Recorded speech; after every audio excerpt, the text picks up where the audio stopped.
Bien le bonsoir à tout le monde. Je suis Raoul Christophe Dia, journaliste, grand reporter sans frontières. Je parle à mon nom, au nom de mes camarades de lutte, Bruno François Abidjan et Ernest Obama, pour répondre au grand frère, qui est pour nous un grand frère, Blaireau Niémec, qui depuis un certain temps a eu la très mauvaise idée de nous prendre pour cible dans ses écrits. Il le fait depuis, mais nous ne le calculons pas parce que nous estimions que nous avions un combat beaucoup plus rude à livrer face à la désinformation venant des lanceurs d'alerte. Blaireau Niémec en a donc profité pour nous lancer des pics. Il nous traite de gamins, il nous traite de insolents, il fait tout.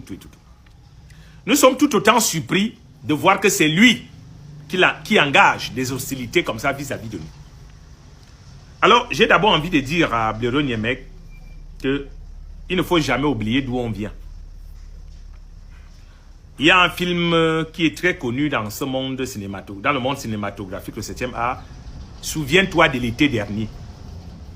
Blaireau Niémec, que vous voyez, qui impressionne certains par son aisance linguistique et son art oratoire, assez impressionnant aussi parfois, n'est pas un gars qui vient du monde de la communication. Blaireau Niémec, c'est un enseignant vacataire de philosophie qui n'a pas réussi dans ce domaine et qui, par imposture, s'est retrouvé dans le domaine de la communication. Il avait été pêché dans une laverie par Ernest Obama, à l'époque, je crois que dans les années 2019, 2017, je ne sais plus trop bien. Il avait amené ce grand frère à Vision 4, j'y travaillais déjà. Et Blaireau Niémec vadrouillait là dans les couloirs jusqu'à un jour où son amitié avec Ernest Obama lui avait permis d'être nommé par le président directeur général à l'époque, M. Jean-Pierre Amour Blinga, chef service du personnel. Avant, faisant tellement foi à son intelligence, on lui avait confié des tâches à ISAM, Institut supérieur des sciences, arts et métiers. Malheureusement, il n'a pas fait long feu là-bas parce que il faut savoir que chaque intelligence a ses limites. Donc là-bas, c'est la sapiens, ça, la colline du savoir. Tout le monde ne peut pas arriver là-bas facilement ou alors se maintenir. On l'avait donc ramené à Vision 4 où il avait intégré club d'élite. Il jouait les officiers de réserve et on avait trouvé qu'il avait cette facilité de parler et surtout de bien parler.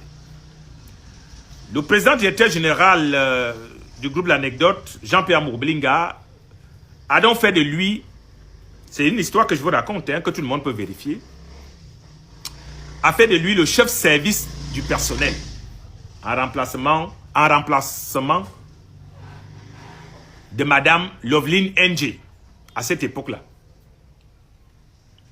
Et donc, Blaireau Niémec, bourré de beaucoup de valeurs morales, entre guillemets, comme il nous faisait croire, a commencé avec les choses du lycée. Il débarque à 6 heures, il se place devant le portail, il commence à dire aux gens de courir pour entrer comme si on était au lycée. Les grands frères de l'époque lui ont très vite rappelé que, monsieur, ici nous sommes en entreprise. Tu confonds des milieux. Ici, nous n'sommes pas au collège Montesquieu où tu vas te placer là. Tu vas commencer à demander aux gens de courir comme des élèves. Je crois qu'il a fait 2 jours comme ça. Il a compris qu'il était au mauvais endroit et qu'il fallait qu'il retourne au collège s'il fallait faire courir les gens. Blaireau Niémec, quelque temps après, on lui confie une tâche noble, celle d'acheter des véhicules flambant neufs pour donner à un personnel que le président directeur général venait de nommer, des chefs services et sous-directeurs. En tant que chef service du personnel, on lui donna donc de l'argent, beaucoup d'argent, pour qu'il aille accomplir cette tâche. C'était la première mission qu'on lui confiait officiellement dans la maison. Et coup d'essai, coup très foireux, parce qu'il se trouve que Blaireau Niémec avait pris de l'argent, il allait acheter des véhicules avec des moteurs défectueux, avec une carrosserie qui avait la malaria, avec des roues qui avaient la syphilis, avec un moteur qui lui-même avait le kwashiorkor. Donc, des véhicules étaient dans un état de délabrement très avancé.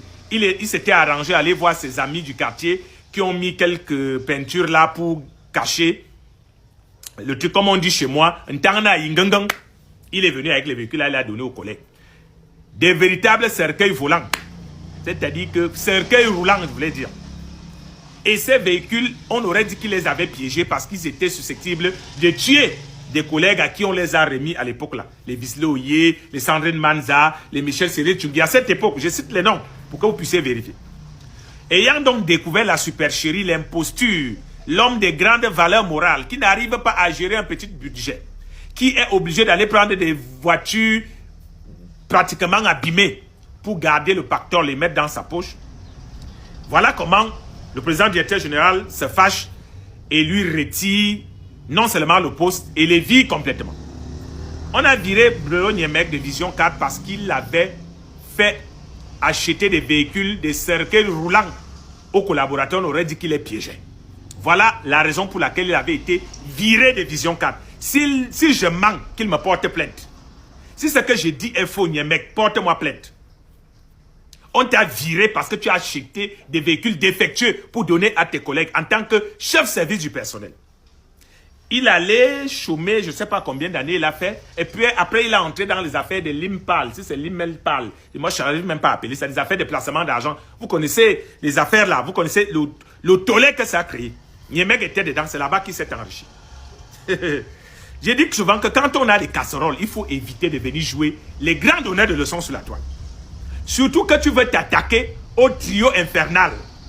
Parce que si comme tu veux la visibilité, on va te donner la visibilité, grand frère. Je sais que tu veux être maire ou député dans ton... Donc, on va te donner la visibilité. Parce que depuis que tu nous attaques là, on te laisse. On va te donner la visibilité. Donc, monsieur Niemek, c'est donc comme ça retrouvé à Info TV. Vous avez vu là où il s'est fait connaître et tout. Et bon, c'est pas ce qui s'est passé là-bas. Mais je retiens que cet enseignant de bas étage, de deuxième, troisième, dernière catégorie, de philosophie, de collège, qui s'est retrouvé dans le monde de la communication par imposture parce que la nature aurait du vide, n'a jamais fait aucune école de communication au point de pouvoir s'élever et dire qu'on a confié la communication aux gamins. Qu'est-ce qu'il en sait, lui, de la communication pour définir quels sont les canaux communicationnels qu'on peut utiliser? Nous sommes des enfants de la nouvelle génération. Nous sommes des enfants qui sont nés dans l'ère de la nouvelle technologie de l'information et de la communication. Lui, il n'est pas un gars de notre génération. Les réseaux sociaux, même comme ça, ne devraient pas utiliser. C'est nous qui utilisons les réseaux sociaux parce que nous sommes de cette génération. On peut dire, qu'est-ce qu'un vieux comme lui vient chercher derrière les enfants? Mais nous comprenons qu'il cherche la visibilité. Nous comprenons qu'il veut plaire aux talibans. Nous comprenons qu'il cherche son placement. Mais nous lui disons qu'il s'attaque à un très mauvais adversaire. Parce que si on commence à sortir les dossiers qu'un certain Obaké nous a donné sur toi, Blero Niemek, c'est pas certain que tu puisses tenir. Moi, je dis, tu vends avec fierté que je n'ai pas de casserole. Allez fouiller dans ma vie, vous ne trouverez rien. Rien. J'ai travaillé à Vision 4, je n'ai eu aucune casserole là-bas. Je m'en vante. Donc, quand vous voulez vous voulez jouer les donneurs de leçons, assurez-vous que vous-même, vous êtes irréprochable moralement. Que votre vie elle-même, elle est irréprochable sur le plan de la morale, sur la gestion, tu as de très mauvais rapports avec de l'argent. Monsieur Blero Niemek. Si quelqu'un te confie son argent, il sait qu'il est mal barré. Donc avant de venir donner les leçons de morale sur Internet, assurez-vous que vos vies elles-mêmes sont d'une moralité, d'une probité morale inattaquable. Et ce n'est pas le cas malheureusement avec toi. Les gens t'ont aimé pendant que tu faisais des critiques où tu tirais sur Eto, tu tirais sur telle ou telle personne. Même Tiroma, que tu crois soutenir aujourd'hui, tu as dit que tu ne peux pas vivre dans un pays où c'est Tiroma qui est président. Tu préférerais aller vivre en enfer. J'ai la vidéo avec moi. Voilà. Ça, ce n'est qu'un premier avant-goût de ce qui arrive. Comme tu as voulu t'attaquer au trio infernal, nous allons te montrer qu'actuellement, c'est nous qui donnons la visibilité aux gens. Et la visibilité que tu cherches là, on va te la donner. Bonne dégustation de cette vidéo. Celle qui arrive sera encore plus atomique. Ou alors, je vais dire quoi? Nucléaire, comme disait quelqu'un. Abimté, pour le moment. Comment tu peux aussi regarder une vidéo sans t'abonner? Abonne-toi. Surtout clique sur la cloche de notification. Ça, c'est la page de Buzz. Si tu veux être au courant des buzz et toutes les actualités au 237, abonne-toi et clique sur la cloche de notification. Partage aussi pour m'encourager. Surtout, si tu as quelque chose à dire, papa, lâche un commentaire.